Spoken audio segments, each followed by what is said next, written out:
Tere jälle! Ma sain hiljuti ühe väga huvitava sõnumi Facebookis.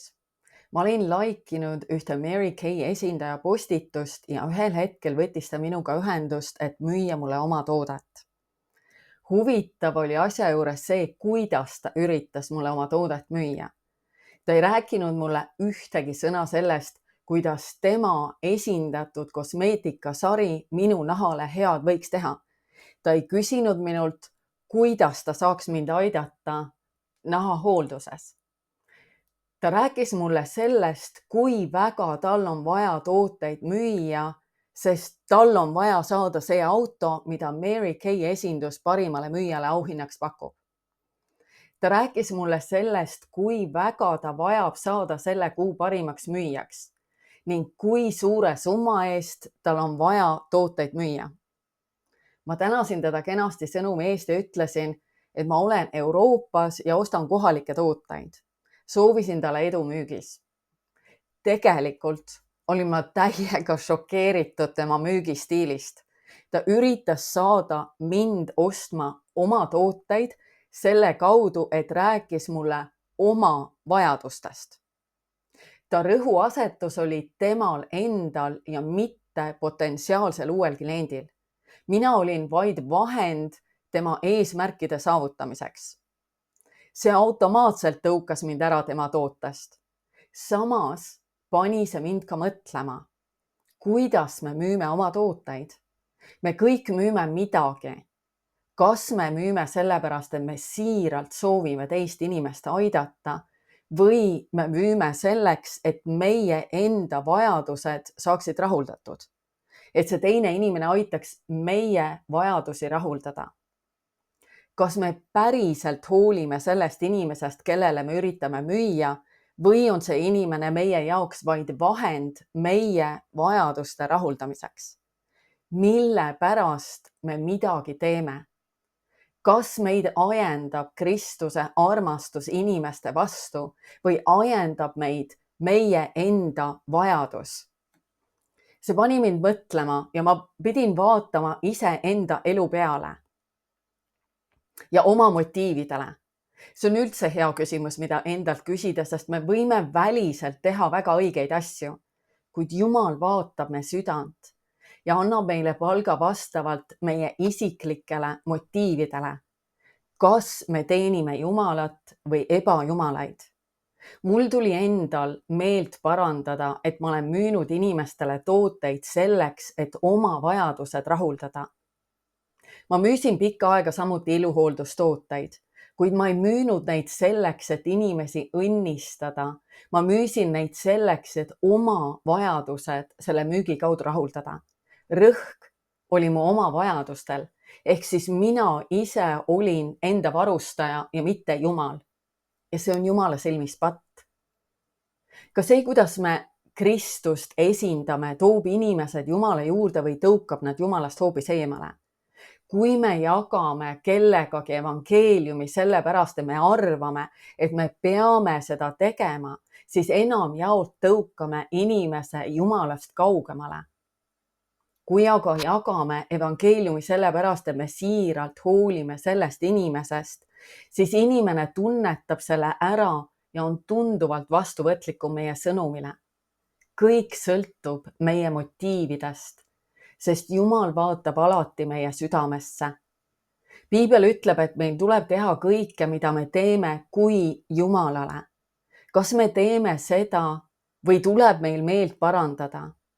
Ja mina parandan nüüd meelt kenasti 4. põlveni välja, sest kui minu elus on motiivid paigast ära, siis võib arvata, et need olid paigast ära ka eelmistel põlvkondadel. Ning selleks, et ülekohtu juured saaksid minu elust lõplikult välja tõmmatud, tuleb mul meelt parandada ka eelmiste sugupõlvede eest, sest vastasel korral jäävad ülekohtu juured ikka edasi minu vaimu. Millest siis sellises olukorras meelt parandada?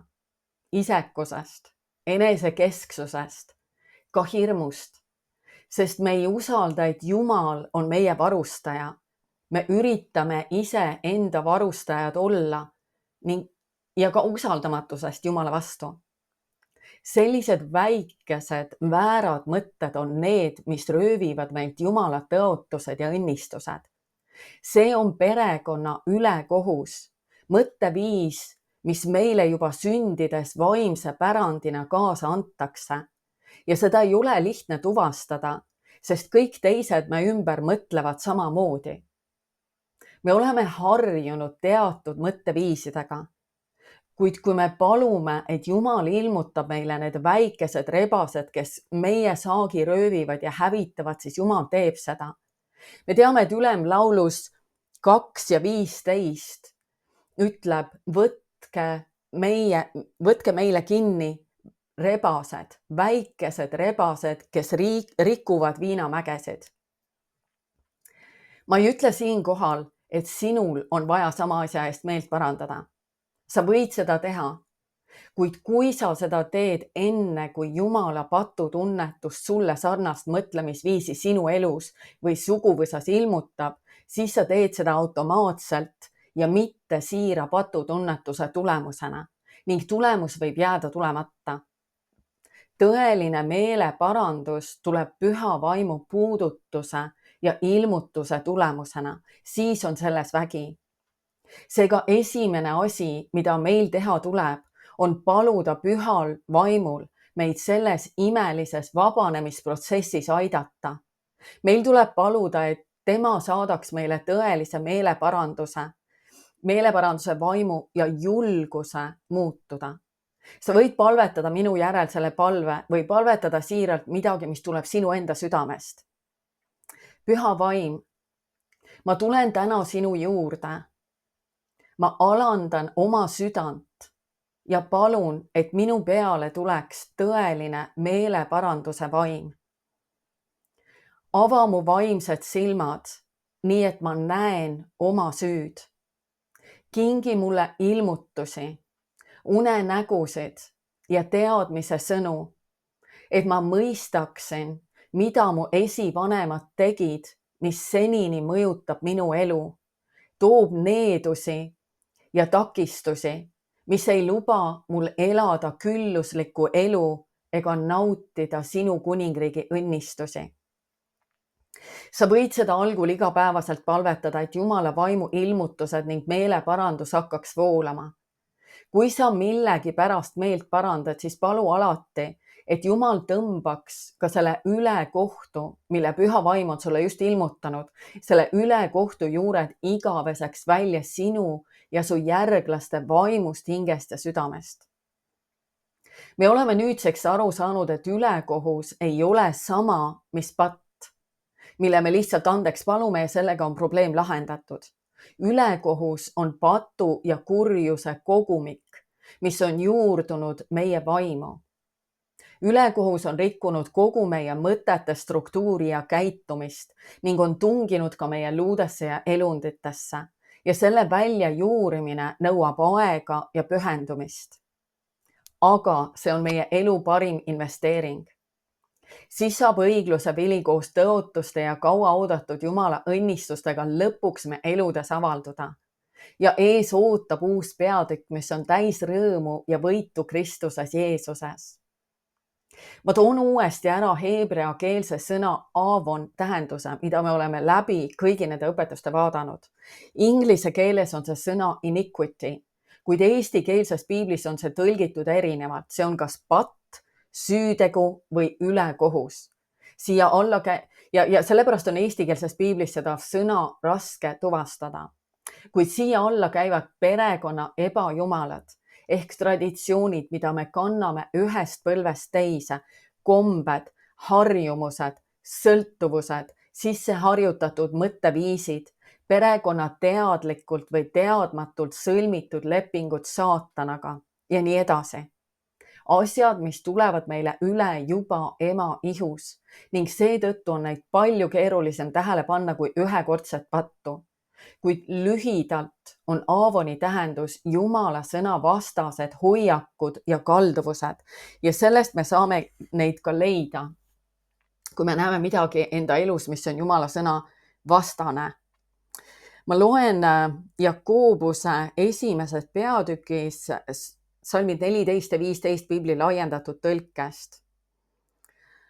Aga iga inimene on kiusatud, kui teda tõmbab, ahvatleb ja peibutab tema enda kuri himu, iha, kired. Kui kuri himu on eostatud, sünnitab see pattu ja patt, kui see on täielikult küpsenud, toob esile surma. Nii et kurat mitte ainult ei sekku ülekohtu kaudu inimese ellu, vaid see on ka paik, kus Jumal pidevalt oma kohtumõistmist avaldab. Ülekohus astub vastu jumalikule õigusele, olles selle väändunud vorm. Ja seetõttu tekib pidev hõõrumine Jumala õigusega. Jumala õigus mõistab alati kohut patu üle, sest patt on Jumala õiguse vastu. Jumala kohtuotsuste eesmärk on viia kõik vastavusse tema tahte ja õigusega. Seetõttu, kui inimese elutee on väändunud, tuleb tema üle pidev kohtumõistmine katsumuste, raskuste, kõrbete ja muude ebameeldivuste näol, mille eesmärgiks on tõmmata inimene tagasi jumaliku korra ja õiguse sisse. Seetõttu on äärmiselt oluline mõista, kas raskused ja katsumused, mis me ellu tulevad, on Jumala kohtumõistmine patu ja perekonna ülekohtu pärast või ründab meid kurat. Me oleme õppinud, eriti karismaatikutena, me oleme õppinud sõitlema kuradit, kui tunneme end rünnatuna. Kuid see võib olla ka Jumala enda kohtumõistmine meie elus. Me ei saa sõidelda Jumala kohtumõistmist. Meil tuleb sellisel puhul minna Jumala ette ja paluda, et tema ilmutab meile selle ülekohtu, millest meil tuleb meelt parandada. Ja seda 4. põlveni välja. Ning selle oma elust ja oma perekonnast ära lõigata. Nüüd 2. Moosese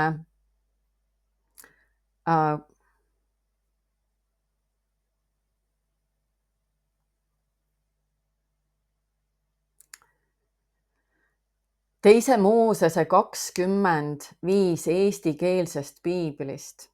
Sa ei tohi neid kummardada ega neid teenida, sest mina, issand sinu Jumal, olen püha vihaga Jumal, kes vanemate süü nuhtleb laste kätte 3. ja 4. põlveni neile, kes mind vihkavad. Pane tähele, et Jumal ei kõnele siin uskumatutele, vaid oma rahvale. Ta ei nuhtle pattu, vaid ülekohut. Patt on ülekohtu vili.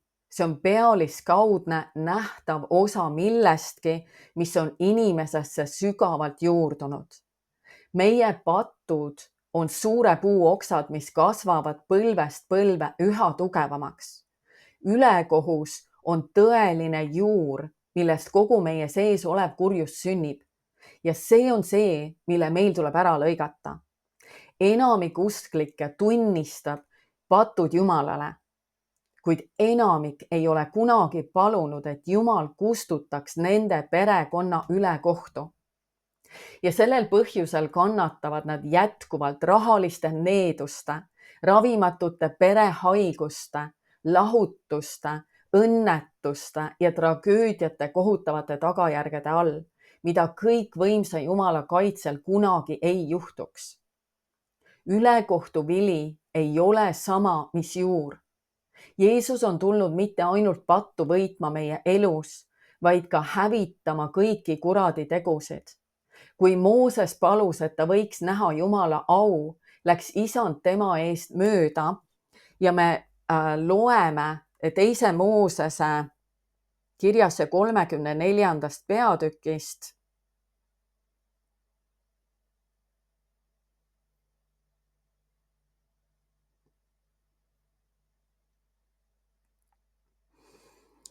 Salmid 6-7.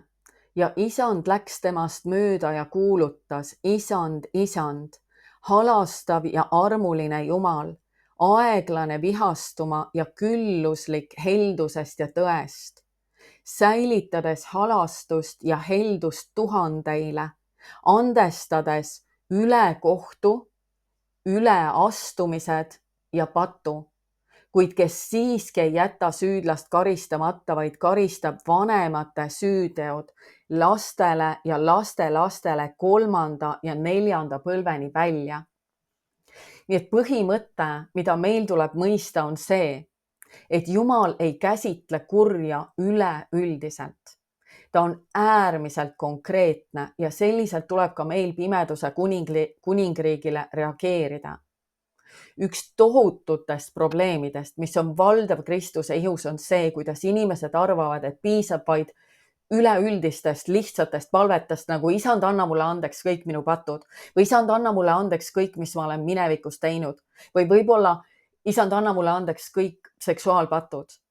Kuigi Jumal kuuleb selliseid palveid ja vastab meile meie igavikulise pääste seisukohalt, siis sellised palved, üleüldised palved vaimumaailmas kehtivaid õiguslikke aluseid ei kõiguta. Jumal ei taha, et kuradil oleks meie elus mingigi tugipunkt. Kristuse rist kujutab endast ka kõikehõlmavat lunastustööd, milles lunastatakse iga osa meie hingest, vaimust ja ihust. Ja me loeme Jeesaja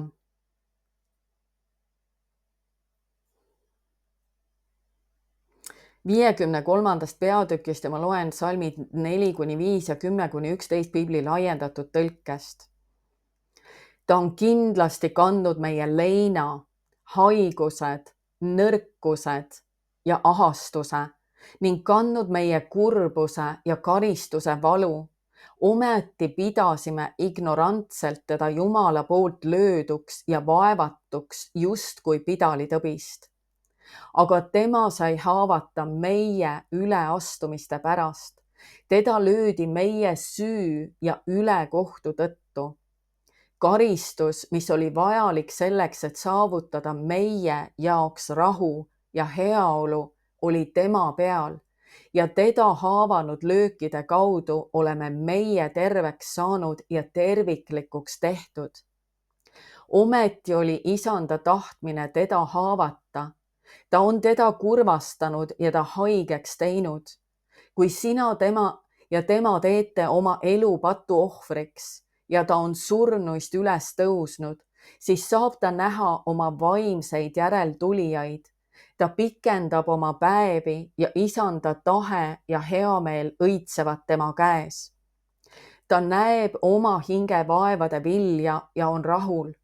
Tema enese tundmise kaudu, mida ta omab ja teistele jagab, mõistab minu kompromissitult õige, minu sulane paljud Jumala ees õigeks, sest tema kannab nende ülekohut ja süüd koos tagajärgedega, ütleb isand. Jumal teeb vahet patul ja ülekohtul. Me näeme selgelt, et Jumal teeb vahet ülekohtu ja patu vahel Vanas Testamendis kirjeldatud lepitustseremoonias, mis on tüüp ja vari sellest, mis pidi sündima Jeesusele Golgatal. Ja me näeme seda 3. Moosese raamatu 16. peatükis. Ja salm 21.